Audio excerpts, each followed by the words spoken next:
बस वही चीज दिखती है, दूसरी चीज कुछ भी नहीं दिखती। ये भगवान ने लीला रचाई है। भगवान ने जो लीला रचा के हमें, जैसे राम लीला, कृष्ण लीला, शिव लीला, ये लीलाएं रचा के कलयुग में गाने के लिए बताया है कि ऐसा करोगे तो ऐसा होगा। पार्वती मैया ने सीताराम जी के लिए मन में भ्रम पैदा कर लिया कि कहने लगी स्वामी क्या ये वही राम है या और कौन से राम है? बोला कौन से? बोली जो 3 लोक के नाथ है ये वही राम जी है, जो एक पत्नी के दुख में दर दर भटक रहे हैं, रो रहे हैं बनों में। ये क्या हालत बना दी? क्या 3 लोक का नाथ पत्नी के प्रेम में इतना पागल हो सकता है? कहने लगा, बहुत समझाई पार्वती, ये लीला रचा रहे हैं, ये वही राम है। बोलिए दशरथ वाले राम तो नहीं है। दशरथ का मतलब क्या है? जिसकी 10 इंद्रियां कंट्रोल है, जिसकी 10 इंद्रियां उसके कंट्रोल में है, उसी के पास राम नाम पैदा होता है, उसी के घर में राम जन्म लेता है। इसीलिए राम के पिताजी का नाम दशरथ है। जिसकी 10 इंद्रियां कंट्रोल में होती है वही राम के पिताजी हो सकते हैं, वही राम को दर्शन करके पालन पोषण सारे बचपने जवानी सब काम कर सकते हैं। हमारे आपकी अपना आपका कंट्रोल नहीं है तो परिवार कंट्रोल कैसे होएगा? हम चाहते हैं कि कुनबा कंट्रोल हो जाए, हमारा अपना आपा तो बस का नहीं है, परिवार कैसे काबू आ जाएगा? नहीं आएगा। बस सारी लड़ाई समाज में यही है कि हम अपने आप तो मनमर्जी करें, दूसरे को काबू करें। एक ही लड़ाई है बस कि मेरी चौधर क्यों छूटे, चाहे वह माया की है, चाहे वह काया की है, चाहे वह धन दौलत घर परिवार बच्चे कुछ भी है, एक ही बीमारी है सबको कि मेरी मैं कम क्यों हो रही है, बस, और कोई लड़ाई नहीं है। तो शिव लीला में भगवान ने यही लीला दिखाई है कि जब पार्वती मैया ने कहा मैं परीक्षा लूंगी राम की, मुझे विश्वास नहीं हो रहा क्या ये वही राम है जो सीता के दुख में घूम रहे हैं। बोला पार्वती मत जा, सती को बहुत मना किया, सती मत जा, बहुत गलत हो जाएगा। लेकिन 3 बार मना करने पर भी, 3 बार समझाने पर भी अगर कोई नहीं मानता तो राम जी ने रामायण जी में लिखा है, जब समुद्र देव 3 बार कहने से भी नहीं शांत हुए तो चाहे बड़ा है तो बड़े के हिसाब से, छोटा है तो छोटे के हिसाब से 3 बार समझा दो, फिर भी अगर गलती करता है तो राम जी ने कहा है, तुलसीदास जी ने लिखा है कि 4थी बार कैसी सजा दे देना, राम उसको सजा नहीं देगा क्योंकि वह 3 वचन पार कर चुके। बहुत समझाया शिव जी ने, लेकिन माता सती नहीं मानी और चली गई सीता का रूप लेकर। और जैसे ही सीता का रूप लेकर गई, भगवान राम जी ने कहा माता भोलेनाथ कहाँ है? अब शर्म के मारे सर नीचे झुक गया और वापस जब आई शंकर भगवान के पास, कहने लगी स्वामी आप ठीक कह रहे थे, वो तो अंतर्यामी है, मैं भेष बदल के गई तो भी पहचान लिया। कहने लगा अब सती दूर, मैं अपने पास अब अर्धांगिनी के रूप में स्वीकार नहीं कर सकता। कहने लगी मेरा अपराध।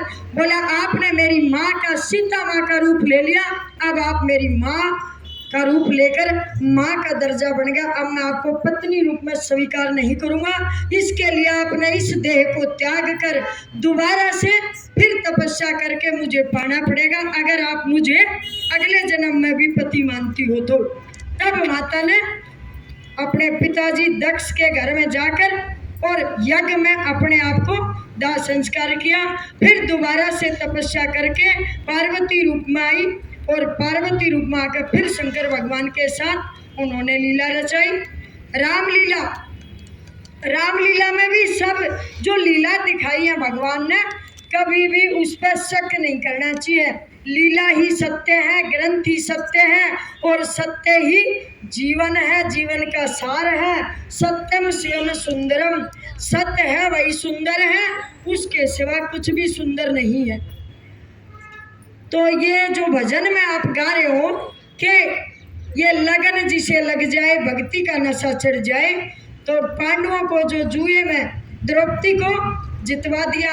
ये सारी यही लीला रचाई है कि रावण ने जो सीता माँ का हरण किया, पर स्त्री का हरण करना या गलत काम करना, जो रावण का हाल हुआ वही होगा, आज नहीं तो कल, कल नहीं तो परसों ब्याज समेत बच नहीं सकता।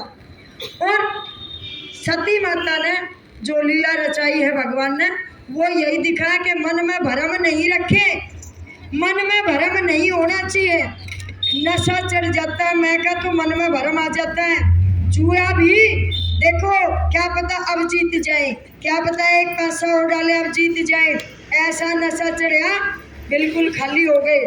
तो नशा जब औलाद का या धन का या अपनी काया माया का चढ़ जाता है, दारू का जुए का, तो मिट्टी में मिलाता है। लेकिन एक नशा अगर किसी को चढ़ गया, वो नशा कभी मिट्टी में नहीं मिलाता, वो गिरे हुए को पतित पावन, गिरे हुए को उठाता है और भाव से पार कर देता है।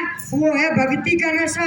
जैसे दारू वाले के कीड़े होते हैं, शाम होते ही चल पड़ेगा, किसी की नहीं सुनेगा, चोरी से, हेराफेरी से, छत कूद के जैसे भी, तो वो चले जाते हैं। लेकिन ऐसे अगर भक्ति का नशा चढ़ जाए, तुलसीदास की घरवाली ने उसको यही शिक्षा दी थी कि तुम पत्नी के प्रेम में इतने पागल हो गए कि सांप को भी रसा समझ के आ गए और मुर्दे पर आप नैया समझ के और समुद्र को पार कराए, नदी को पार कराए। अगर ऐसी लगन आपको भगवान में लग जाए तो भगवान के दर्शन हो जाए, हरि युग में आपकी कथा गाए। तुलसीदास को ये बात चुभी।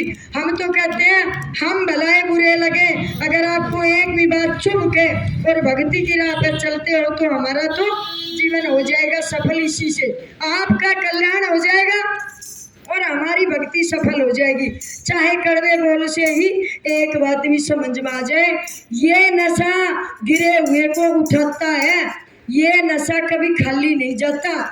अरे लगन जिसे लग जाए, हाँ लगन जिसे लग जाए, भगते का नशा चढ़ जाए, नशा चढ़ जाए।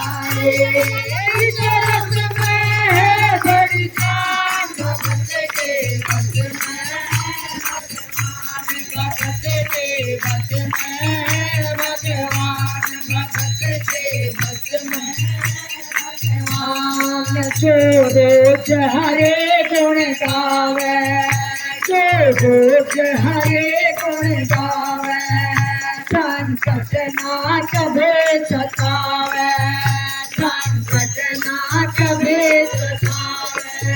वो मानव बड़ा महान भगवान, भगत के बस में है भगवान, भगत के बस में, बोलो भगत के बस में भगवान। ये मत सोचो हम सदा ऐसे ही रहेंगे। कभी छोटी सी गुड़िया देख